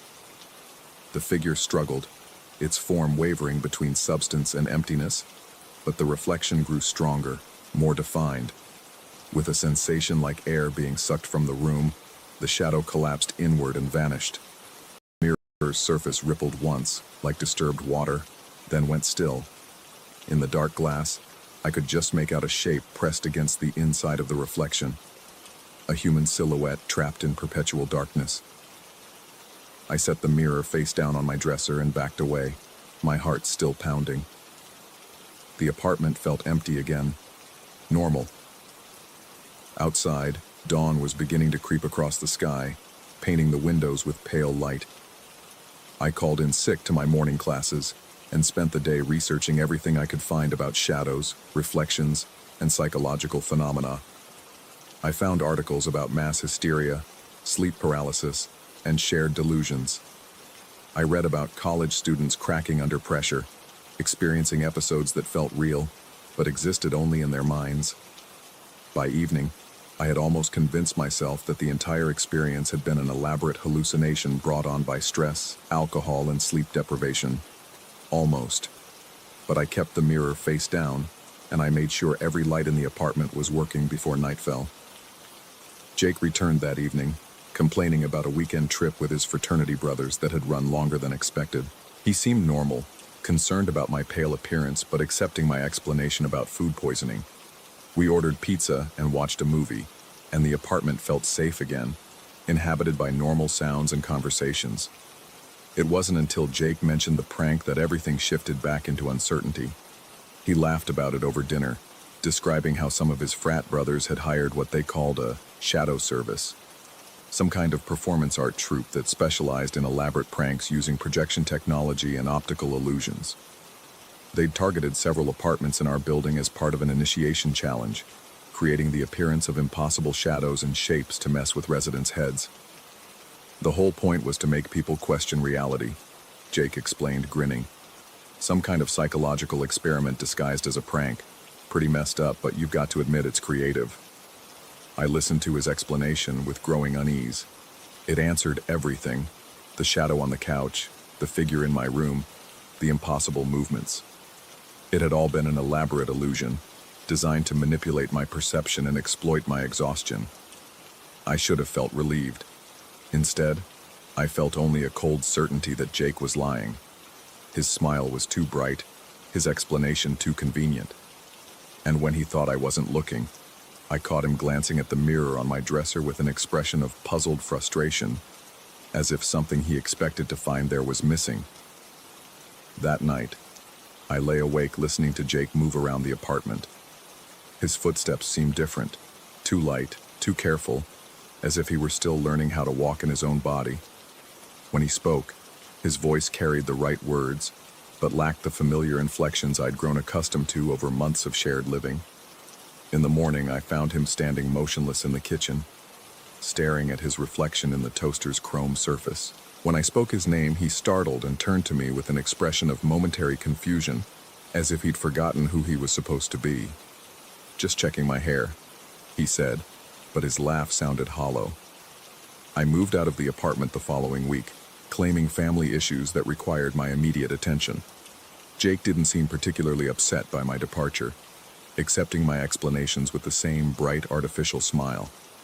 As I packed my belongings, I wrapped the mirror carefully in old towels and placed it at the bottom of my suitcase.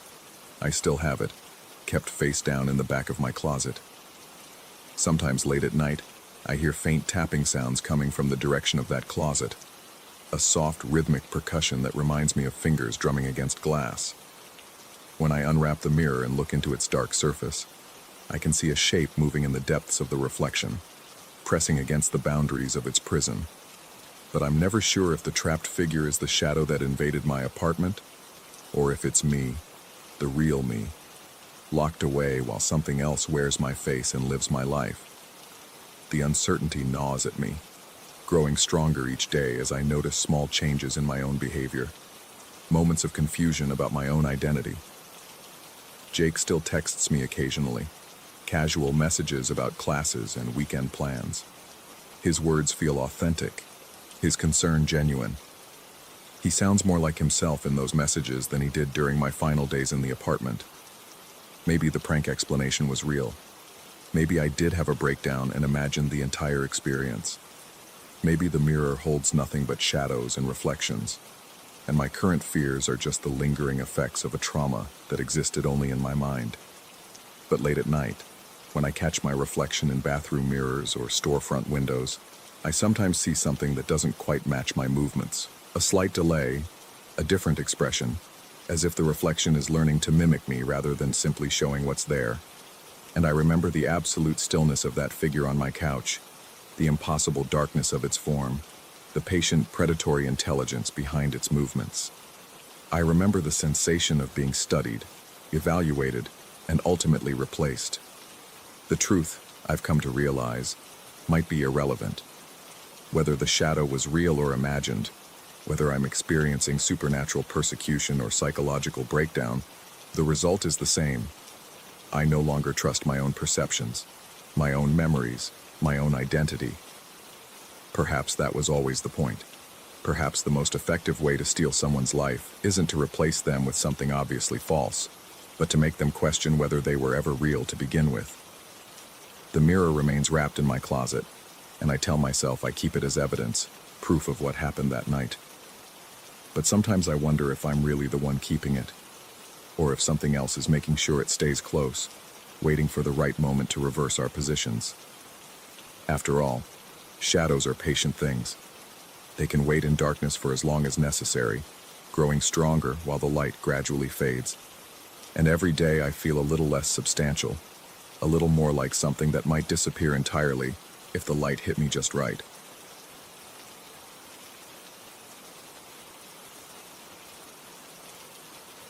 Story 7.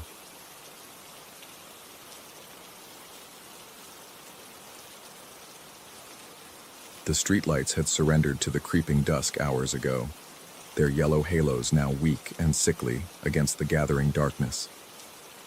I pulled my jacket tighter as I navigated the cracked sidewalks of Riverside District, each step sending small echoes bouncing off the abandoned storefronts that lined the street like broken teeth. The quarterly reports in my backpack seemed heavier with each block, though I knew that was impossible. Numbers on paper couldn't gain weight, no matter how damning the financial projections they contained. I shouldn't have taken this route. The main thoroughfare would have added 20 minutes to my walk home, but at least it had functioning streetlights and the occasional patrol car. Here, in this forgotten corner of the city where urban renewal had come to die, the only witnesses were boarded windows and the occasional rat scurrying between overflowing dumpsters. The air tasted of rust and neglect, with an underlying dampness that seemed to seep up from the cracked asphalt itself. My breath formed small clouds in the increasingly cold air, though the weather report had called for a mild evening. The temperature seemed to be dropping with each step I took deeper into the neighborhood. I fumbled for my phone to check the time, but the screen remained black despite my repeated attempts to wake it. The silence around me felt oppressive, broken only by the distant hum of traffic from the better parts of the city and the occasional groan of settling buildings. That's when I heard the footsteps. At first, I convinced myself it was an echo of my own movement, the sound bouncing strangely off the narrow alley walls. But as I slowed my pace, the rhythm remained constant. Measured, deliberate steps that seemed to splash slightly with each contact against the pavement. I glanced over my shoulder but saw nothing except the empty street stretching back toward the distant glow of civilization. The footsteps grew closer. I quickened my pace, my analytical mind racing through probabilities and risk assessments the way it did when reviewing market volatility reports. The rational part of my brain cataloged the facts. Abandoned neighborhood, expensive laptop in my bag, probably just an opportunistic criminal. Nothing more than statistics playing out in real time. But something about those approaching footsteps felt wrong in a way that transcended logic. They carried the weight of water, as if each step was fighting against some invisible current. When the voice called out behind me, it carried the hollow quality of sound echoing up from a deep well. "Hey there, friend. Hold up a minute." I turned slowly, my heart hammering against my ribs. The man stood perhaps 10 feet away, though I hadn't heard him close the distance. He was tall and gaunt, his clothes hanging from his frame like they'd been cut for someone with more substantial flesh. His hair was plastered against his skull despite the absence of rain, and when he smiled, his teeth seemed to gleam with an oily wetness. "That's a nice bag you got there," he said, gesturing toward my backpack with fingers that looked unnaturally pale in the weak streetlight. "Real nice quality leather. Bet it holds a lot." I calculated distances and escape routes with the same methodical precision I applied to quarterly forecasts. The nearest cross street was 30 yards ahead. Behind me, the stranger had effectively blocked my retreat.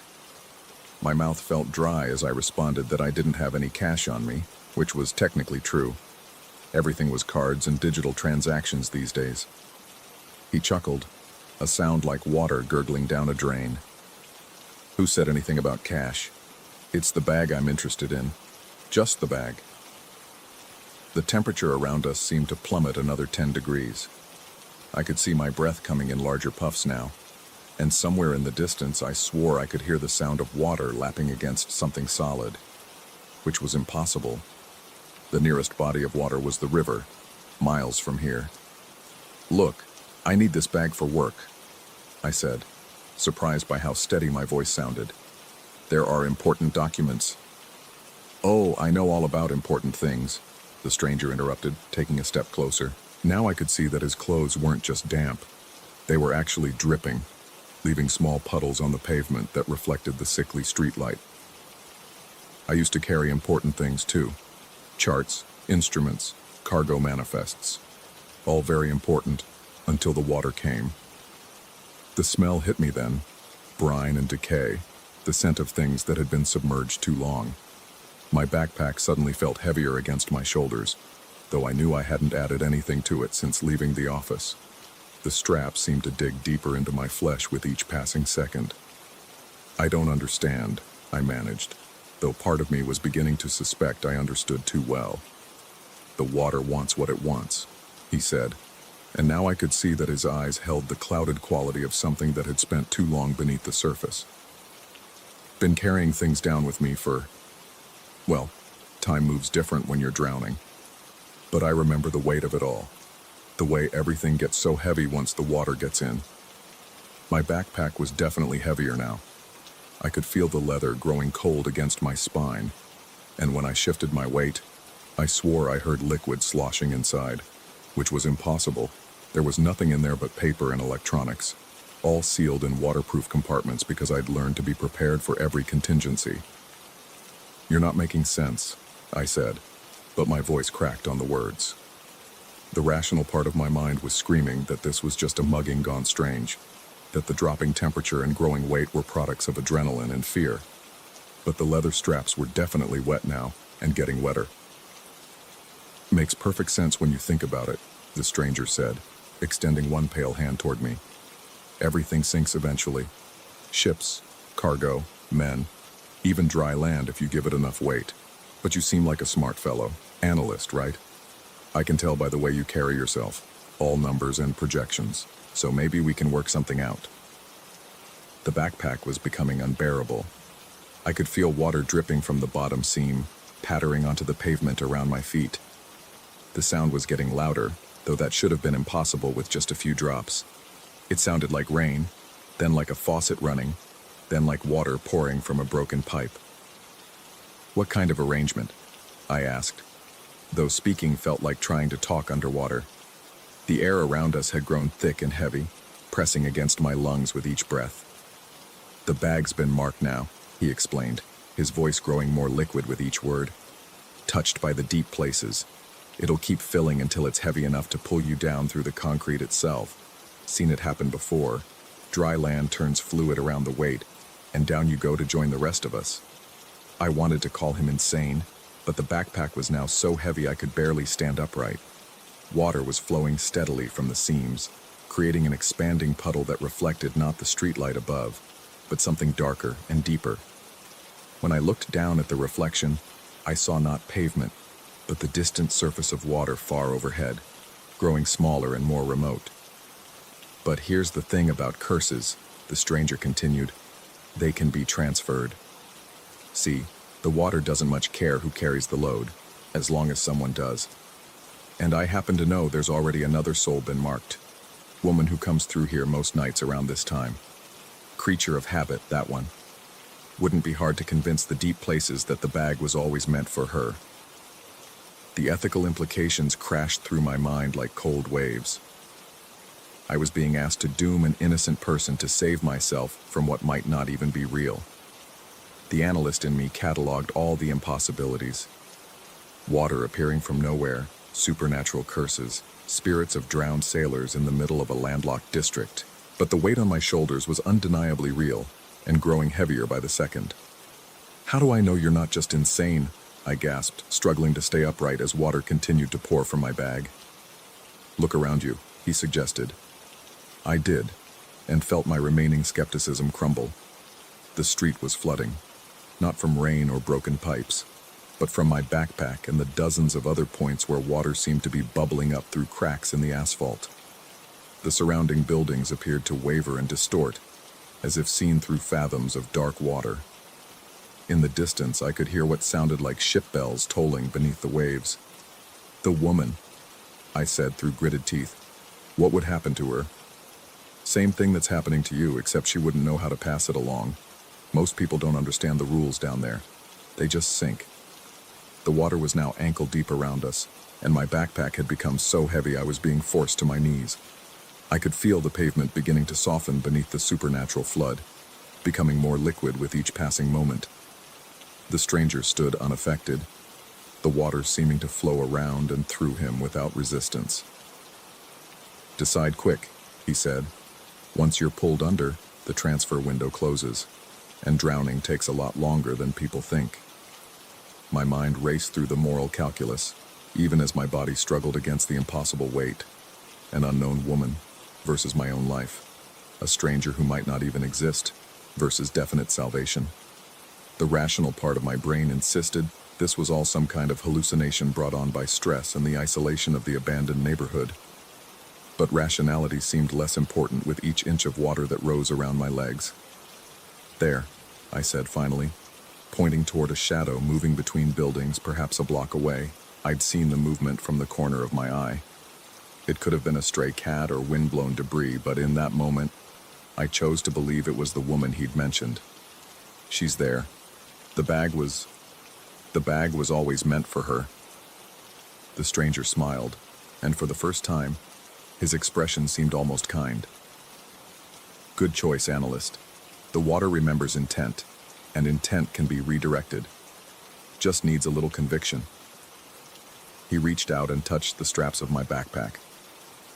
The moment his pale fingers made contact, the weight vanished so completely I nearly fell forward. The water stopped flowing, the flooding ceased, and the oppressive cold lifted like a fever breaking. I gasped and staggered, suddenly able to breathe freely again. "The curse follows the conviction," he explained, his voice already growing fainter. "You've decided the bag belongs to her, so now it does. The water will find its way." I looked toward where I'd pointed but saw nothing except empty shadows and broken streetlights. When I turned back, the stranger was gone. The street was dry, my backpack felt normal, and the only sound was the distant hum of traffic from the main roads. I ran the remaining 4 blocks to the well-lit commercial district, my heart pounding and my mind reeling. In the safety of a 24-hour diner, I checked my backpack thoroughly. Everything was dry, exactly as it should be. No water damage, no mysterious weight, no evidence of anything supernatural. Over coffee and pie, I convinced myself it had been some kind of anxiety attack brought on by working late and taking an unfamiliar route through a dangerous neighborhood. Stress could cause hallucinations, false sensations, even temporary paranoia. The human mind was capable of creating elaborate scenarios to justify fight-or-flight responses. By the time I reached my apartment, I'd nearly managed to categorize the entire experience as a psychological episode. But 3 days later, the news reported that a woman had been found in Riverside District, apparently having suffered some kind of accident that left her trapped beneath what witnesses described as a localized flood that had somehow occurred during clear weather. She survived, though she remained hospitalized with what doctors termed unusual water-related injuries, despite the absence of any apparent water source. I told myself it was coincidence. Urban areas had old pipes, unexpected water main breaks, infrastructure failures that could seem mysterious to those who didn't understand municipal systems. There were logical explanations for everything, just as there were logical explanations for stress-induced hallucinations. I've taken the main thoroughfare home ever since, but sometimes, on particularly quiet nights, I can hear what sounds like water dripping from my backpack, and when I check, which I've learned to do frequently, everything is always perfectly dry. The rational part of my mind insists this is just lingering psychological effects from a traumatic experience. the way phantom pain can persist long after physical healing. Yet I find myself wondering about intent and conviction, about the weight of choices and the fluid nature of responsibility. The stranger had said the water remembers intent, and I remember with perfect clarity the moment I decided that the bag belonged to someone else. The moment I chose to believe in shadows that might have been nothing more than wind and debris. I've tried to research the woman from the news reports to find out if she recovered fully, if there were any lasting effects. But the story seemed to disappear from local coverage after the initial report, as if the incident had been quietly forgotten or deliberately buried. When I called the hospital, they claimed to have no record of anyone matching that description. Sometimes I think about going back to Riverside District to see if I can find answers or closure, but I never do. Because part of me suspects that if I return to that stretch of broken pavement where the streetlights cast sickly shadows, I might discover that the choice I made that night wasn't as clean as I wanted to believe. And part of me fears that the water is still waiting, patient and persistent, for someone with enough conviction to carry its weight. The backpack sits by my desk as I write this, looking perfectly ordinary in the morning light. But I can feel its potential heaviness, the way it might transform under the right circumstances with the right touch. And I wonder, not for the first time, about the ethics of survival and the true cost of passing judgment in moments of desperation. The water remembers intent, and I remember choosing.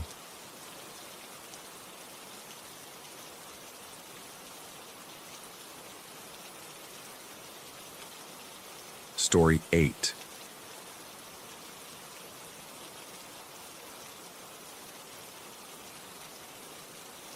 The first click came at 3:17 a.m. on a Tuesday, sharp, metallic, like a circuit breaker switching positions inside the television's dark screen. I'd been debugging code for 6 hours straight, my eyes burning from the monitor's blue glow, when that sound pierced through my concentration like a needle through silk. Click. I turned toward the living room, where my old CRT television sat dormant in the corner. The screen remained black, unplugged for months since I'd moved into this narrow Victorian house on Elm Street. Yet something had stirred behind that glass, a presence that made the hair on my forearms rise like iron filings drawn to a magnet. The house had belonged to an elderly man named Vernon Caswell, who'd lived alone for 37 years before disappearing one winter morning. The realtor mentioned he'd been an electronics enthusiast, obsessed with old radios and television repair.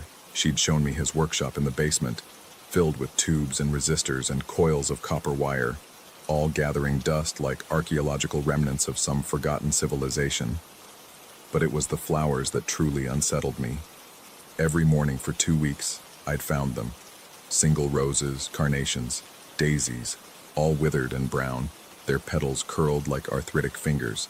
They appeared in impossible places, on top of the refrigerator, inside my desk drawer, once, disturbingly, on my pillow beside my sleeping head. The rational part of my mind, the part trained in logic and algorithms, insisted someone was playing an elaborate prank. Yet the house remained locked tight each morning, windows latched, doors secured with deadbolts I'd installed myself. Click. There it was again, emanating from the television's direction. This time I approached, my bare feet silent against the hardwood floor. The screen's curved surface reflected my pale face, distorted and ghostly in the dim light filtering through drawn curtains. I pressed my ear against the plastic casing, listening for the subtle hum of electronics, but heard only the thunderous percussion of my own heartbeat. That's when I noticed the gap. Between the entertainment center and the wall, where dust motes danced in thin columns of morning light, a vertical line ran from floor to ceiling.